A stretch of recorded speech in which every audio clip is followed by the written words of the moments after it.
Party's over, everybody. We got breaking news. Bobby, on to you. On to me. Party's canceled, guys. We were going to do a special for our 60th, but I think we got something even more special. Party's over. That stupid fucking 60th birthday special that we was planning, that I had all planned out and paid deposits for and did things for, and John was going to die or something like that. You were going to do a musical thing. Yeah. Don't spoil me. We got a special guest today, folks. Yes, we do. We've been speaking with a certain figure in this case. A certain someone you all may know of in this case. Related to the case. A certain Mr. Mark Karr. The Mark Karr. Right. What? Yeah, we started communicating via email, which led to phone conversations that I might have surreptitiously recorded at a one-party consent Bobby. state. Oh my God. He's like, with no malicious intent at all. I mean, wow. Email, it's like mail, but with vowels or something like that. Yeah. Yes. Sure. But that's just mail, too. Sure. Bobby's mailing Mark Karr, nailing him to the cross of lies. We did Signed, on sealed, which delivered. this case has been crucified. We did a 2-hour conversation with him, and it's wild. So I think we shouldn't waste any time, guys. You want to just get into it? Yeah. I hope y'all sitting down, because this is real journalism right here, okay? There's a round investigation, okay? This is what Bobby and I and Donna, even in a stupid capacity, sensible ways, have all been committed to doing since the beginning of this podcast. This is the greatest, biggest event in the history of JonBenet today, and I need all of you to shut up, pay attention, and tune in, because you're gonna have your minds fucking blown like dolphin dicks. Whoa. I'm trying. A little much. I'll try it. Let's see. All that was good until you said dolphin. But let's get into it, guys. Hey, I'm Bobby Pavlovsky. And I'm Teddy Ronald Reagan this here. And this is JonBenet today.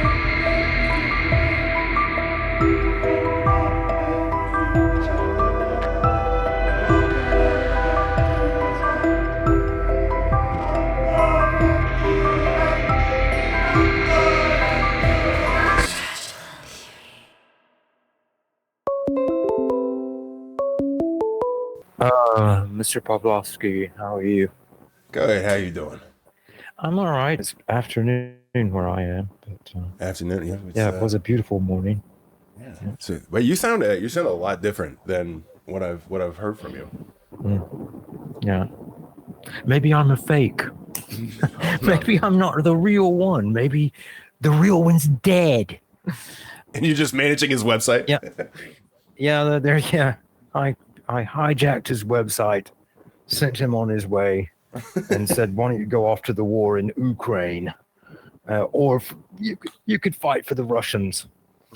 Yeah, that's Ukraine, the Ukrainians, because he had some sort of an affinity, I think, for the Ukrainians, and did you? He went off to fight for them. Yeah, he went off to fight for the Ukraine, he called it. He had a girlfriend once who had a little girl who was 3 years old, and her father was Ukrainian. Oh, wow, and okay. Every time she said the name of that country, she said Ukraine, except I think it was a little bit more muddled than that. That definitely would that would definitely stick with she me. Had a problem. She had a problem saying New York as well. I think she said Ooork or something to that effect. Yeah, they were always there. So, such is life in the Cirque du Soleil. That's where he went. He went to Cirque du. I forgot to tell you, I do have a bit of a sense of humor. Don't let it scare you or put you not off. at all. I love it. But as I said, such is the life in the Cirque du Soleil, and I do believe that that's where he went. He went to Cirque du Soleil. He didn't go to Ukraine. He joined the circus. Did he do O or is it Ka? Or do you know which Cirque du Soleil show? I don't know. Please, let's not go in that deep into the theory. Lore? Please don't push me for reality answers. It goes beyond my scope of understanding. No, but I think that he was sent off to war or something, and he is off to war. I took his place, and I just sent him along the way. I said, look, people hate you, and they would have you dead anyway, so why don't you just make it official and go into a war, and then when you get killed, you'll die with dignity and honor, unlike how you'd be killed by people who hate you. Yes, I sound different. I love it. You know, it happens. I look different. Oh, do you? I don't look the same. I don't sound the same. I don't feel the same. That's good. And you know what? I'm not the same. It was a long, arduous process, but after a while, you know, if you keep on chipping away, you're just a totally different statue than you were back in the day, or you've been melted down if you were made of, you know, kind of a bronze. Right. I think I was melted down. I think I definitely was melted down and then formed into a completely new shiny object. As David Letterman used to say, drive safely. But did you watch him? David Letterman? Yeah, David I love Letterman. Yeah. I'm still watching. I'm enjoying his newer series that he's been doing on Netflix. My next guest is. Oh, really? All right. Netflix. That reminds me of a very painful chapter in my life that happened just recently. Back in November. Might I assume the identity of this JMK character? Absolutely. Can I just go ahead and do it? I want to be just like that guy, and I'm going to pretend to you in this call I'm actually him. And you listen, I'm asking you respectfully, go along with it. Okay. Just go along with it. I'm sure that it'll iron itself out on the way to wherever it is that we're going. Probably a killing field. But that was a painful chapter back in November 2024. I bet. When JMK, had to be tortured a little bit, just a little bit. It was almost like being dug up from my grave. And somebody said, let's dig him up and shake him a little bit. And it was really, it was painful. It was not as painful as 2010, which was one of those kinds of resurgence, cameo appearances, I guess. What happened in 2010 specifically? Was that like hitting the news cycle again? You, sir, know nothing about your subject, which is today. Your subject is this JMK person. Well, we're just having a talk. Probably. I know, but he's probably dead. Right. I would imagine the guy's dead. People Google, is he dead? They do. That's wild. You should really get your SEO stuff up so you can have your website pop up first. Well, I have all I use is the Google Webmaster thing. Right. And when I make an update, I submit my page to that, and it comes back with a message that says, who are you? An idiot who thinks that you can do anything that would make the ranking of your pathetic page rise past number 70,000? And I'm like, yes, that would be me. I would be that idiot, and I am doing everything in my power. I have no reason to use any of the socials because no one will follow me. I mean, we follow you. I don't know if you purged everybody on your X, because I noticed that before. I purged you just recently. Let me tell you how easy it is for me to remember these things, because there weren't many other people. It was just like, okay, purge. Who is that guy? What is that? I don't know. I don't want to see the picture of that girl. So that one has to go. That's great. I'm not trying to let us get one thing perfectly clear. I'm not trying to have notoriety. Right. That was thrust upon me against my will. I'm not trying to boost my website or get on social media and do this, that, or the other. I'm trying to disappear and vanish and completely just be dead. But sometimes strange things happen. And in 2010, going back to your question, yes, Mr. Tracy used to be highly impressed with how I could loop round when we would talk and always get back to the matter at hand. He said, that's a talent. I said, no, it's not a talent. I said, I'm the one that has already gone around the world in the first place, which was ridiculous.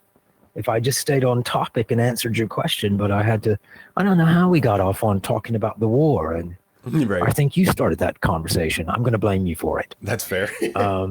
Yeah, I like the blame to be on other people. In my line of work, that's what you're aiming for. That you're like, that guy. Somebody's gonna put the blame on. I like it. Let's go ahead, put the blame on that one or that one. I don't care which one. Just get it off me, because all I'm trying to do is walk down the street and go inside a shop and buy an apple, and then leave the shop and go back to this little condo that I live in and just have peace. That's all. I don't want any of that. But in 2010, for 2 months, there was a 19-year-old heiress, Jewess, who said that I was the leader of a sex cult. Okay, yes, I do know this. I apologize. That was no joke. That was a really intense 2-month-long event, and she just basically got every major television interview that you could imagine, the best, the top. She did every one of them. I didn't watch a single one of them, but I have people who brief me about certain things, and I was briefed, and just every day it was like, oh, she's done Good Morning America, or she's done CBS News, or she's done this, that, the other. It was mind-boggling, and it was like a runaway train, and she just was having a field day, and everyone gave her a platform. She had a platform to talk, and that's because of the notoriety that I had. That was from 2006. Right. So that notoriety, which people don't want me to even say that word in the same sentence with my name, which is dumb, because a fact is a fact. Right. So nobody knew who that 19-year-old San Francisco wealthy girl who lived in the Marina district was, but she was talking about someone that everyone knew. And so it had little to do with the girl that you're very interested in. It had very little to do with her. It was about me, and it was about this sex cult. And basically she was saying that she defected from my cult. And I was compared to Jim Jones and Charles Manson, and I'd already been compared to Charles Manson by Vincent Bugliosi back in 2006, who interviewed and talked about me. Yeah, it's not a good feeling. Right. It's not like, oh, I got parodied on Saturday Night Live. That means I've arrived. I'm a star now. John Mark Karr.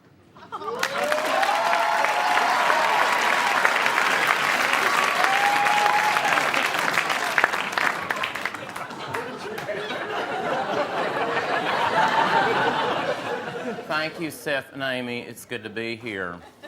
Let me begin by saying that I find this entire affair to be nothing more than a disgusting exploitation of a tragic event. Shame on the Fox network, shame on Judith Regan, and most of all, shame on O.J. Simpson, who loves the public spotlight so much that he continues to pretend that he killed Nicole Brown Simpson. Wait, you don't think he killed her? You don't think he's the killer? I know he isn't the killer, Seth, because I am. Oh my goodness. Feels so good to get that off my chest. Thank you guys for being so easy to talk to. The confessional floodgates are opening. I got parodied on Saturday Night Live, and it made me feel like dying. I did see that. It was so, well, it wasn't an it. It happened several times.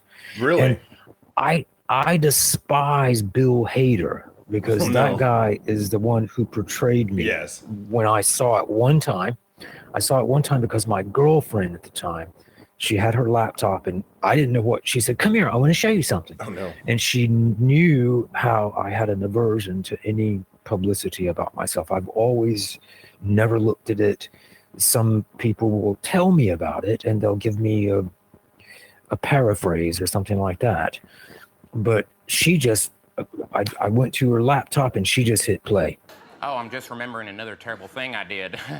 Seth, I can tell you this because I feel like you understand me. I don't. The other day, I went to Naomi Campbell's apartment and I hit her maid on the back of the head with a cell phone. Oh my God. Feels so good to confess to all my heinous crimes, y'all. Yeah, I don't think you did that either. I shot 50 Cent. Oh, come on. Oh, geez. And I just stood there and it was kind of like a little bit of a laugh came out of me. You know, I had kind of a smile, but after it was over, she looked at me and she said, "You do realize that actors, when they're parodied on Saturday Night Live, that means they've made it." And I said, "Yeah, well, you know what? For some reason, I don't feel like that. I feel horrible now. I feel terrible." So I can't imagine what that would be like to see yourself on there. yeah, it has nothing to do with that girl that you're interested in. That it's hard for me to say her name. It really doesn't have anything to do with her. It has nothing. It had to do with something that my attorney said when I arrived in Boulder, which was a process. It took a long time for me to ultimately arrive in that place, and I suffered along the way. And it's something that they said to me, the Boulder attorneys. They said, your media coverage, it's more about you now, and it's less about the girl. And one of the lawyers said, "You grew legs." So that was the reality of it. I couldn't see it. You have to understand, the only thing I saw were just the reporters. There were hundreds of them. So I had to be told about it. And then it took years for people to tell me some of the things. And maybe 10 years down the road, someone would say, "Did you know someone talked about you? Did you know Kim Kardashian talks about you?" And things like that. And I'm like, 30 Rock what? Thing. There was a thing on 30 Rock too. Yeah. I don't want to hear about any of it. Sure. Here are the things that bother me. Being called the name that you call me. That hasn't been my name for almost 17 years. Just so you know. I'm sorry. That name is something that bothers me. I can only get out mostly just the initials, and I'm doing good when I do that. I've done everything in my power to transform myself in every way possible, and in the midst of that transformation, I'm being slaughtered in the media as a transgender, and he lives as a woman, and it's a lie. Those are all lies. They're all lies, and it's being done because never before. Now, it was done before being transgender was a death sentence, right? But now that whole concept of transgenderism is so attacked. It's just like, oh, we hear he's a transgender and he lives as a woman. Let's find him and kill him. Jesus. People have such a despite for those people. I have never been a part or identified with the LGBTQ community. Whoa, time out. Yeah, What the fuck? Take a decompressor. Bobby. Yeah. I mean, my God, we got to talk about all this stuff. This is amazing. I mean, We're going to do a separate breakdown episodes Wait. But yeah, we could still, We're gonna break. No, like No, we'll do it none as of separate episodes analyzing the. I'm gonna be here though. I'll get to announce it with you. Yeah. Okay. All right. You gotta take it all in now, though, too. It's been a weird journey with the, the accents. And Oh, yeah. Bill Hader. Right. He hates Bill Hader.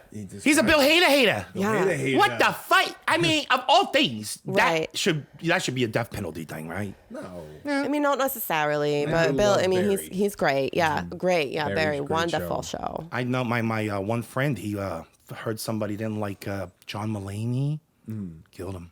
Murdered him. You killed him? No, my friend Scrat killed him. Honestly, deserved. Ripped his arms off. He's amazing. Is he? Yeah, he's a nice guy. I mean, Yeah. he's sober. Are we sure? He's working through it. I don't know. Watch those last few episodes of Everybody's Live.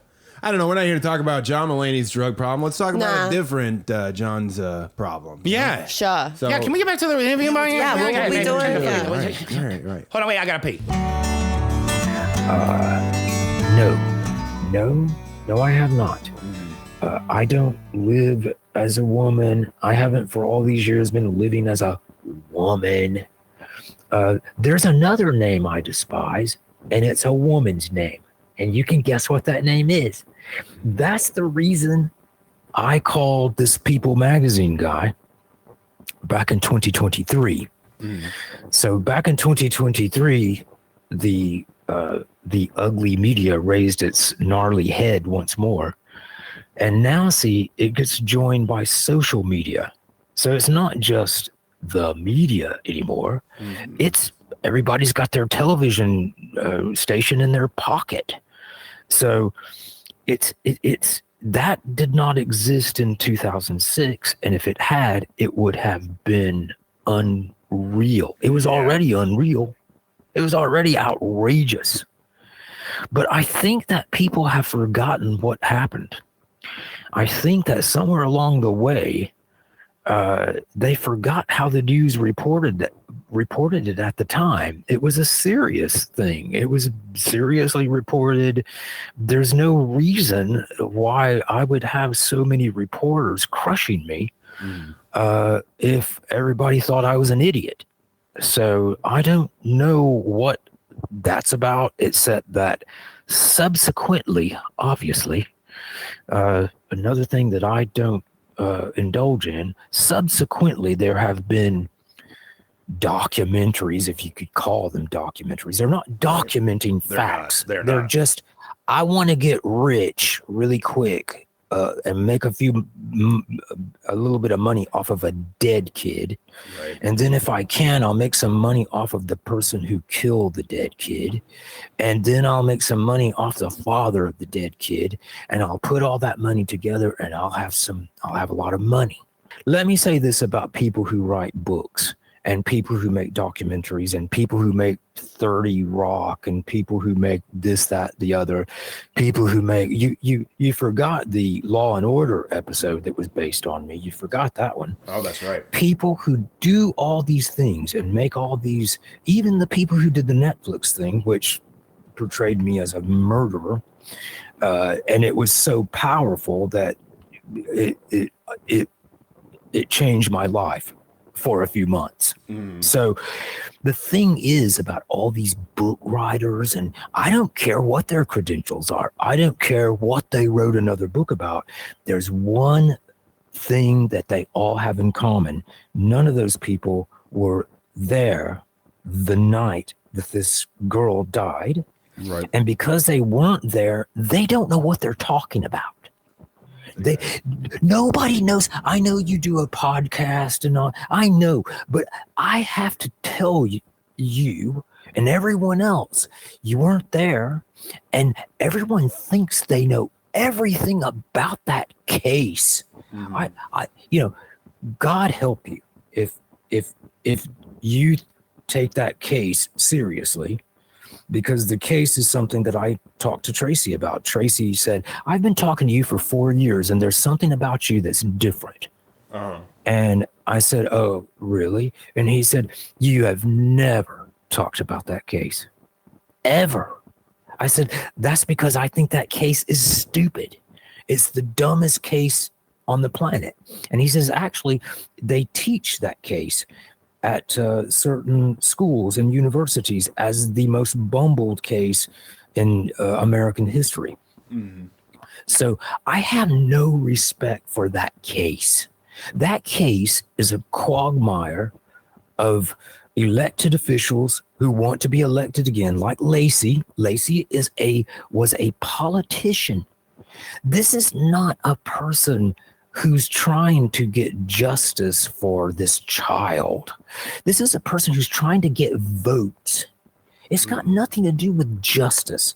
So somewhere along the way, either she decided, this isn't going well, and I might not get votes next time, and I'm just going to have to do just about anything to stop that from happening. Or it's like some people explained to me that they theorized that someone contacted her and said, you shouldn't have done this, so you need to undo it. And she was like, how in the hell am I supposed to do this? Because after what this guy said, and it's all recorded, Right. and it's all corroborating with physical evidence that the public had no idea existed. Right. Not with just some guy down the street, but with coroners and with law enforcement. So how do you undo this? There's no way to undo this. So she had a few little things in her bag of tricks to bring up that were just frivolous. So in the middle of her doing that, oh, how happy I am that I walked away from that place. I didn't walk away right away. Right. I'm very happy, but I'm not happy with being crucified, humiliated, laughed at. How dare you? How dare all of you to do that to me? How dare any one single person to laugh at that, what happened? It was for the justice of that child. And anyone who laughs at me, the person who was the subject of that particular arrest, it's blasphemous to the girl. It is blasphemous to her. It is disrespectful to a dead child whose justice was obviously not served, not by that act. I think the focus shifted off her a long time ago, which is unfortunate. Well, it shifted on to all this, Mr. Ramsey used to call it the fanatical fringe. But it's not fringe anymore. It's just, he's part of it now. So it's that's another thing that's caused me quite a bit of sleepless nights, is this man has been, since 2023, he's been talking about me, and it's not good. He hasn't been saying, oh, well, if I could meet that guy, I'd shake his hand and we'd go out for coffee and et cetera, et cetera. It's bad stuff. It's really bad. And he's accusing me of stalking his family. Well, his words exactly, well before his daughter was murdered. And then not so long ago, I think it was maybe a month or so ago, he started off by saying, I have proof of this. I have proof of it. And he wouldn't present his proof. And then he finally, back in the winter, he produced this housekeeper, or I responded to it in great length in a statement on my site about Charlevoix. And you can take what I write in any way you'd like. It's very cleverly written. I was going to say, you're always very ambiguous. What I am doing is basically being very selective in how I word things, because everything I say it's as if I'm in a court of law and it will be held against me. Everything that's on that website will be dragged up someday if there's ever a trial. And no, I was not cleared. The only way a human being is cleared is not by some dopey woman named Mary Lacey who says, he said that he had oral sex with that girl, and we just knew that if he did, then his DNA would match some DNA someplace else. Right. not where he had oral sex with her. And That's a really good Mary lie. Lizzie. That's a total. Well, I don't know what she talks like. I never heard her voice. She never met me. I don't know how she talks, but I would imagine she talks like an idiot. I'm glad to have run into an idiot for a district attorney, but here's what makes me mad at her. She should have left me alone. She shouldn't have done what she did. She should have left me alone. And here's what was so dumb about her little story at the press conference, and the media saw through it immediately. And she said, well, he said he had oral sex with her in an email to Michael Tracy. No, I didn't. You know how many years it took me to figure out what she was talking about? I only found out about a year ago what in the hell that woman was talking about. I didn't care. All I cared about was I was out of that place. But someone explained to me what this email was, and I have a copy of that email. And can I tell you about that email? Yes, this please. is not for your podcast. I understand. That email was from March of 2006, and I was talking to Michael Tracy, and Michael Tracy finally, because the mother was dying, I started talking to him about this girl's death, which I never had for 4 years prior. All I did was just talk about the girl from time to time. I'd just say something personal about her, or just something about her. I was just talking about her, and he would always ask me, well, how do you know her? And I said, I don't want to tell you that. But I didn't know what he was doing. He assured me that the conversations were private, and I was 8,000 miles away. At a certain point, I was in Australia. So I was more than 8,000 miles away from him. So I felt pretty smug, and I'd already gotten through something 5 years or 1 year prior at the point when I started talking to him.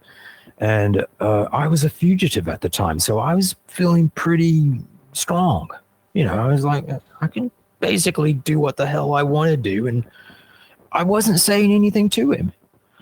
For 4 years, I was just talking about something she colored. Do you understand that? I mean, that's not incriminating. Here's something, I'm reminded of something she colored one time. And he would say, what did she color? And I'd tell him what she colored. That was it. I mean, that wasn't anything that was incriminating me. There was I feel like there was a lot more in the exchanges, because there was like some 98-page warrant for it. So I have read all of that. You're talking about, you're not listening to me, Mr. Pavlovsky. You're talking about the very end. Just before I was arrested, there's all kinds of hundreds of pages of this and that. I'm not talking about that last few weeks. I talked to this man for 4 years. I'm giving you very valuable information that I'm not giving you permission to use. But I talked to this man for 4 years, and he said it in the media in 2006. He said in the media in 2006, I talked to, and this was conveyed to me, I didn't hear him say it. He said, I talked to that man for 4 years, and he never, ever brought up her case. He never even brought up how she died. And he said, that struck me. I knew I was talking to someone very different. He said, I have never had anyone talk to me about this girl in all these 10 years. At that time, it was 10 years. He said, I never had anyone talk to me in all these 10 years who wasn't interested in something about the way she died, her murder, the case, but not this guy. So I'm trying to tell you something that you didn't read in the funny pages, which is I talked to him for 4 years, and I did not talk to him about her death. I did not talk about the case. I showed no interest in any of that because I had no interest in any of that. The reason I talked to him is because he had met with and done quite a good interview with her parents, and there was some sort of a connection there for me because he had contact with them. He had met them in person. I liked his interview. He was respectful to them, and that's how the conversation started, and it went on for 4 years. And you're talking about just weeks before the arrest. All kinds of information was coming out from me, including a recorded phone call. And how can I take that back? I can't take it back. What can I do to take it back? It cannot be taken back. So what I was trying to establish with you is that 4 months, and in March, I was not talking in the first person about what might have happened to her, but he had cracked at least into me talking about her case and what happened to her and her death. And at that point, I was just kicking around. He says, what's your theory? And I just said, well, maybe a couple was involved. Maybe it was a man and a woman. And that's what I said. It wasn't real. We were just kicking around theories. Whether I was the person responsible for this child's death or not, I can kick around a theory with someone, especially if it's deceitful and it might help me in some way, to say, why, I think it might have been how about it's a couple? Right. Somebody and else. I told him, this was back in March. This is not me speaking in the first person because I'm leading up to that. And so I said, well, maybe it was just a man and his understanding girlfriend. Maybe it was a man who had sort of a attraction for girls like her, and the girlfriend tagged along kind of that was before there was a Jeffrey Epstein and Ghislaine. However her name is pronounced, Ghislaine Maxwell. It was well before that, but I had created this couple to play with this guy. And it was basically Jeffrey Epstein and Ghislaine Maxwell. I think it was Jeffrey Epstein and his girlfriend, Ms. Maxwell. I mean, some people still believe that. Well, it was the same scenario, and I was throwing that out at him, and he knew it was just a theory. I said, it's just a theory. It's not what I really believe might have happened. I'm just telling you what might have happened. And it was an understanding between the two of us. And here's what happened. Here's the clincher. This is what Lacey focused in on and put it in an affidavit. And I said, I think it might have been a couple and an understanding girlfriend.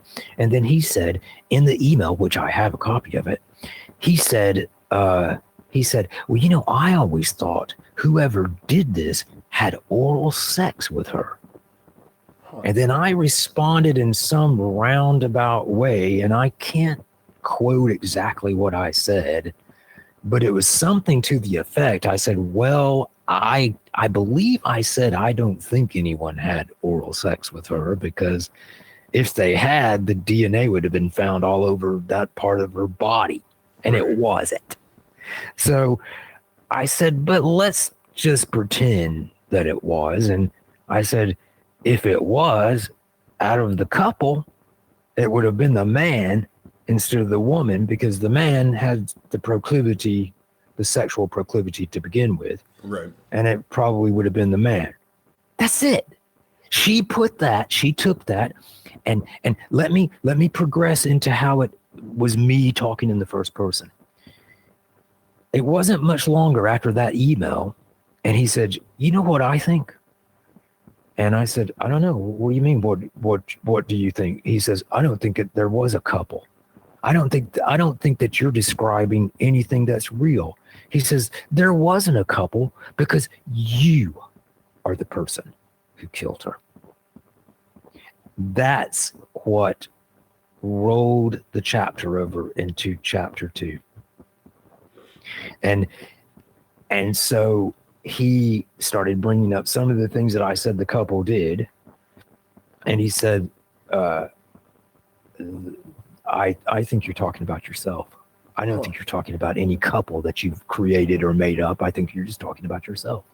And of course I argued with that, and I said, I don't know what you're talking about, and all these things. And he was a very persistent person with me. And he just kept on putting on the pressure and putting on the pressure. And he was using the dying mother to play on my heart. And he knew that he could for some reason. I don't know why. And so he was using her She's suffering. She's dying. She must have closure. And who's to say that? I can't say anymore. But what I'm trying to say is, Holy shit! All right. Bobby! Oh my god. Donna! What?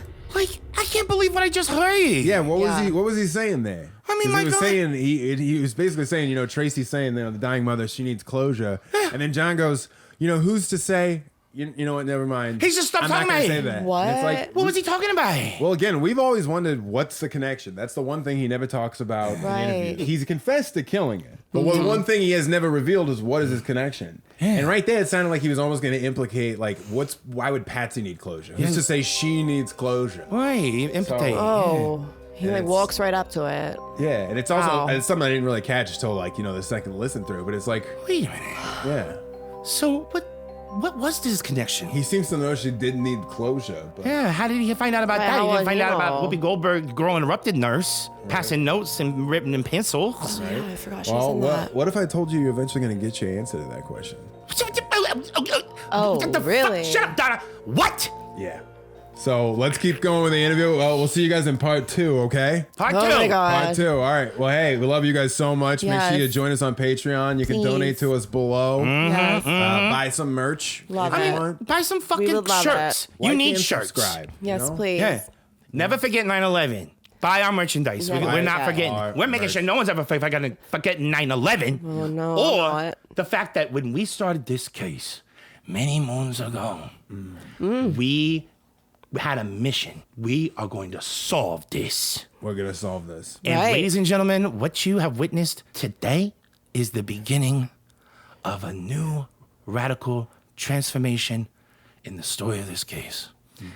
Broken by ours truly, my best friend who's sitting in the same room as me, Mr. Bobby Valhesky.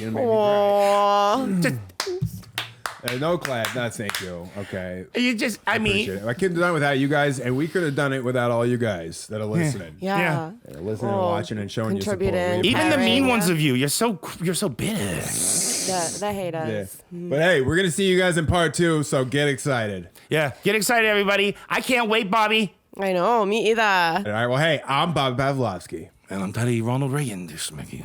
And this is JonBenet. JonBenet.